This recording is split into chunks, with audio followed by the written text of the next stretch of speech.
Olá pessoal, saudações zootécnicas, tudo bem? Hoje eu recebi aqui uma sugestão de um seguidor do canal Dica do Zootecnista, o canal Minha Opinião. Vocês estão vendo aí do lado o comentário dele e eu gostei e estou fazendo a partir desse domingo, gente. Eu vou pegar um apanhado das informações, das publicações que a gente faz no Instagram, no TikTok. Tem muita gente que não tem essas ferramentas aí, né? E aí eu tô compilando tudo, os melhores vídeos e fazendo uma publicação uma vez na semana com um resumo aí desses vídeos, tá bom, gente? E a gente vai publicando constantemente aí mais vídeos para vocês. Grande abraço, saudações zootécnicas, tchau, tchau. Isso aqui tem produção, viu? Costa ali mais, pro cabo ver a altura. Tem produção, olha aqui. Aqui tem produção de palma, viu? O menino disse que dá 600 toneladas por hectare. Eu acredito que dá mais. Eu não pesei. Pesei uma lá, deu 600 e poucas toneladas. Um hectare daquele lá em cima, quando eu tirei. Agora essa aqui pra mim dá mais.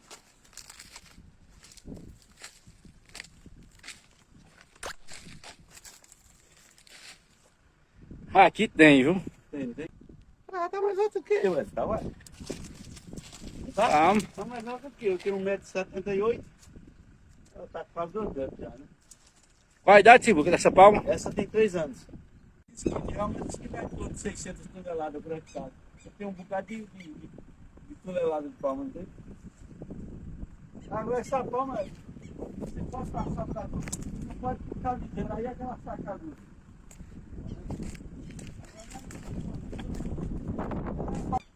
Ela é parecida com a palma redonda. Essa, tem 3 tipos dessa palma ali. Tem essa e tem uma da folha menor, que eu vou mostrar na frente. Vai lá.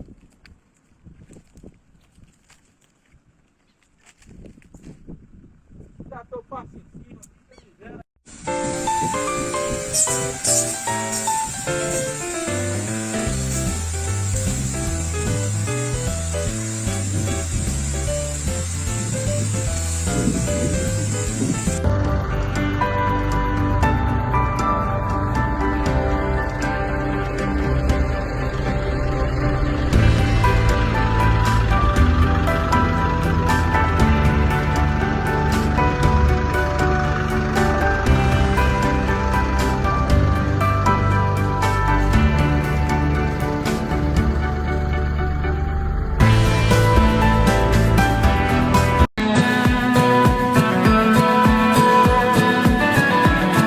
Leguminosa forrageira com alto teor de proteína, boa adaptação a regiões de pouca chuva e a solos de baixa fertilidade.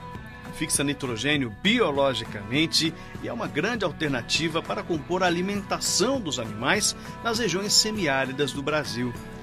A formação de um banco de proteína com glicídia pode ser feita com áreas adensadas para o corte e fornecimento através de feno e silagem. É uma estratégia que pode ser adotada em qualquer lugar do Brasil.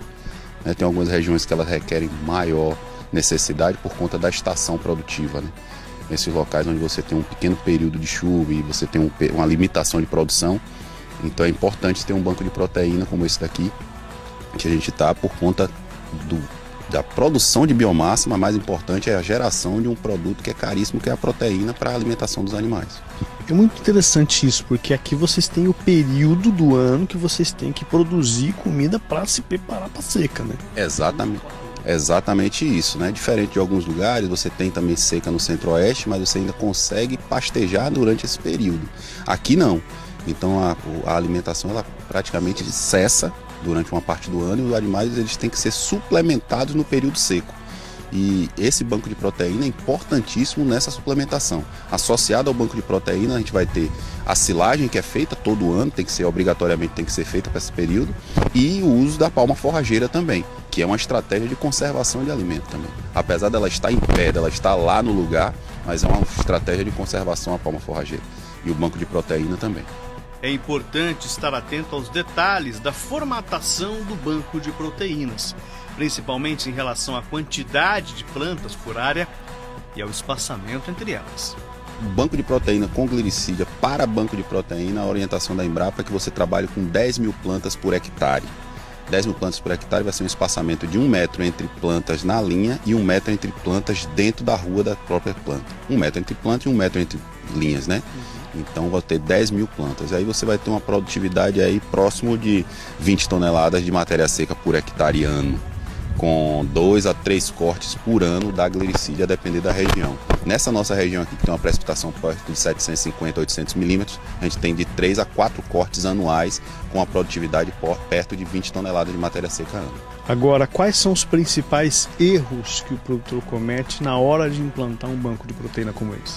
O erro mais comum que a gente identifica é a superpopulação de plantas.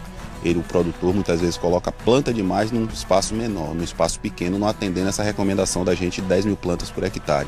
Isso acarreta um número maior de plantas, uma competição por água, uma competição por nutriente, e uma vez que ele pensa que vai aumentar a produtividade botando mais plantas, ele na verdade vai diminuir, porque elas vão competir, vão produzir menos. E além disso vai acarretar também uma dificuldade no manejo dessas áreas. Vai estar muito apertado, então para ele retirar o material do lugar, para ele fazer uma adubação, fazer um trato cultural, vai ser muito mais difícil para ele por conta da superpopulação. Outra coisa que ele deve atentar sempre é o ponto de corte das plantas, é um erro muito comum. No banco de proteína de glericídia, as plantas vão ser cortadas quando os ramos estiverem na espessura de uma caneta. Então ali vai ser um momento ótimo, porque os ramos vão estar completos de folha, e também o próprio ramo ele vai ser nutricionalmente interessante para os animais. Do ponto de vista sanitário, de cuidados, o que o produtor tem que estar atento? Aqui na glericídia ela sofre muito pouco com pragas e doenças, né? Mas de uma maneira geral tem que sempre ter cuidado com formiga, ataque com formiga, ele vai sempre tratar com formicida esses formigueiros, e se tiver alguma ocasião ele tiver lagarta praticamente não acomete essa planta, mas se tiver gafanhoto, ele vai ter que combater também com inseticida adequado para isso. Mas é muito raro isso acontecer na glericídia, então é uma planta muito rústica, uma planta muito saudável, uma planta que vai dar pouquíssima dor de cabeça para o produtor. Além de tudo, ela é muito resistente à seca, então é muito tranquilo. Trabalhar com a glericídia é muito bom.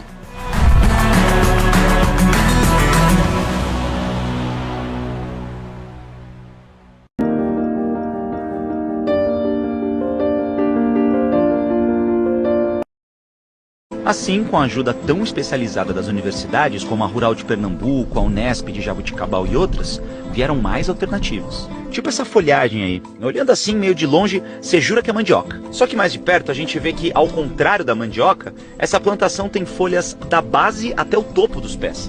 É que na verdade isso é pornunça. É uma raiz mista da própria mandioca com a maniçoba. Uma planta que é nativa daqui do semiárido, que é resistente pra caramba à seca. Uma excelente fonte de nitrogênio. Chegando na parte aérea, você chega a ter mais de 20% de proteína. Mostra uma adaptabilidade muito boa à baixa disponibilidade de água. Mais até do que a mandioca e a maniçoba. Sim, sim.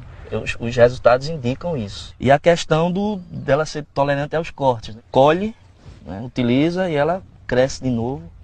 Quer dizer, perene. Isso, exatamente. E como a gente está falando de uma cultura muito pouco estudada e que não precisa de replantio, você acredita que eles nunca viram a raiz desse trem aí? Lógico que, como curiosidade é quase o nosso sobrenome, a gente ficou doido de vontade de descobrir o que tem aí para baixo. Aí a gente pediu pro pessoal da fazenda cavar fundo. O que a gente encontrou foram raízes que avançam mais de 1 metro para dentro da terra, chegando a ter esse formato e esse peso aqui. A gente está falando de uma planta que tem 5 anos de idade. Todo mundo aqui ficou impressionado com o que viu. Justifica que porque ela é perene, porque ela brota na seca, porque ela cresce na seca.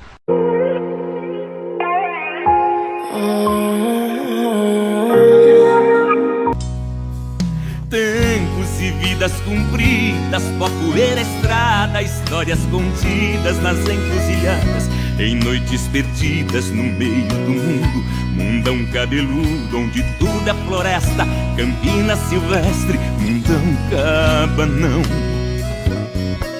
Sabe que para um bom viajante nada é distante, para um bom companheiro num conto dinheiro existe uma vida vivida, sofrida e sentida de vez por inteiro, e esse é o preço para eu ser brasileiro. A reportagem da TV Jaguar encontra-se aqui no IFCE, onde está acontecendo o primeiro encontro de profissionais e especialistas na pecuária de leite do estado do Ceará. Ao nosso lado, Raimundo Reis, ele que é zootecnista, representa a empresa Leite e Negócio e faz parte desse grupo que busca melhorar a qualidade e a produção de leite no estado do Ceará. Raimundo Reis, qual o principal desafio dos produtores de leite da região no tocante às dificuldades, especialmente na produção de alimentos? Nós todos já sabem, né? Nós estamos numa região semiárida. O Ceará praticamente território, 95% do território está no semiárido. E por isso mesmo tem um desafio climático, né? A gente tem um período super curto para produzir alimento para os rebanhos. Nós temos umas chuvas muito curtas, uma distribuição ruim dessas chuvas e quando não vem, né? Como é o caso, nós estamos passando agora, quase são 5 anos de secas seguidas. Então o desafio que nós temos, técnicos, produtores, é trabalhar nessa condição e ainda fazer com que a atividade leiteira seja uma atividade rentável, lucrativa. Então o desafio existe, mas a gente acredita que com conhecimento, tecnologia, nós podemos e já temos vários exemplos que conseguem resultados positivos. O segredo está na tecnologia, a implantação de tecnologia. E se observa, pelo menos em conversa com outros produtores e outros técnicos, que no período chuvoso a produção de leite chega a cair. Como explicar isso aí? Muitas vezes em função, o próprio produtor já vem no período seco, né, com altos custos, né, de produção, às vezes comprando volumoso, comprando muita ração. Quando há o período chuvoso, ele opta de soltar os animais, tirar a ração muitas vezes, né, desses animais, e acaba que, apesar de baratear o custo de produção, porque não vai gastar com insumo, mas a produção normalmente é até baixa. Então isso é uma coisa normal e além de que cria um ambiente, né, muito desconfortável para o animal, né? Termo de lama, já que tem muita chuva, o clima também fica com a umidade alta, isso também influencia um pouco até a diminuição da produção, que normalmente acontece uma subida a partir de junho, quando começa o inverno, não acontecer mais, e aí vem o período seco que a produção normalmente aumenta.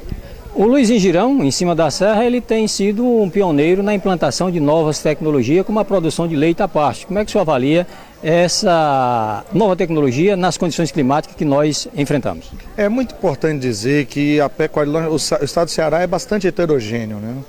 Então nós temos condição que nós temos recurso hídrico disponível, outra que tem que trabalhar em sequeiro. E o que a gente pode dizer é o seguinte, nós temos vários modelos de produção que poderiam ser trabalhados e ter resultados positivos. A produção de leite a pasto irrigado é uma das alternativas, é uma das ótimas alternativas, mas assim, nós temos 5 ou 8% talvez do estado do Ceará que a gente pudesse trabalhar com essa tecnologia, com irrigação. Mas existem outros modelos, inclusive em sequeiro, que tem resultados positivos bem interessantes e viáveis. O que precisa ter é o produtor, junto com profissionais de ciências agrárias, trabalhar em conjunto para achar o melhor modelo dentro da realidade de cada produtor. Para quem está querendo entrar no negócio leite e negócio nesse momento, que conselho o senhor daria? Planejamento, muito estudo, fazer muita conta, contar com profissionais qualificados para ajudá-lo desde a concepção do projeto até a sua implantação, porque quem faz isso direito, quem faz isso com planejamento, com profissionalismo, os resultados vão aparecer de forma mais tranquilas. Então é importante pensar nisso, planejar. Esse encontro tem esse caráter? Tem. O encontro que nós estamos fazendo aqui, o primeiro encontro dos profissionais de ciências agrárias que trabalham com pecuária de leite, ou seja, especializado em pecuária de leite, nós estamos saindo de uma zona de conforto, onde cada um trabalha por si, e nós estamos juntando esses talentos, né, para a gente trocar ideias, experiências, né, passar, né, os conhecimentos um para o outro, propor ações para a cadeia produtiva do leite, para que a gente possa, de forma conjunta, ter soluções e não esperar apenas de ações governamentais. Na verdade, eu acredito muito na iniciativa privada. A iniciativa privada tem que ter o papel dela. E eu acho que esses profissionais que estão aqui, que são da iniciativa privada, muitos deles de órgãos públicos também, a gente pode unir forças para que a gente tenha um resultado melhor no desenvolvimento da cadeia produtiva do leite no Ceará.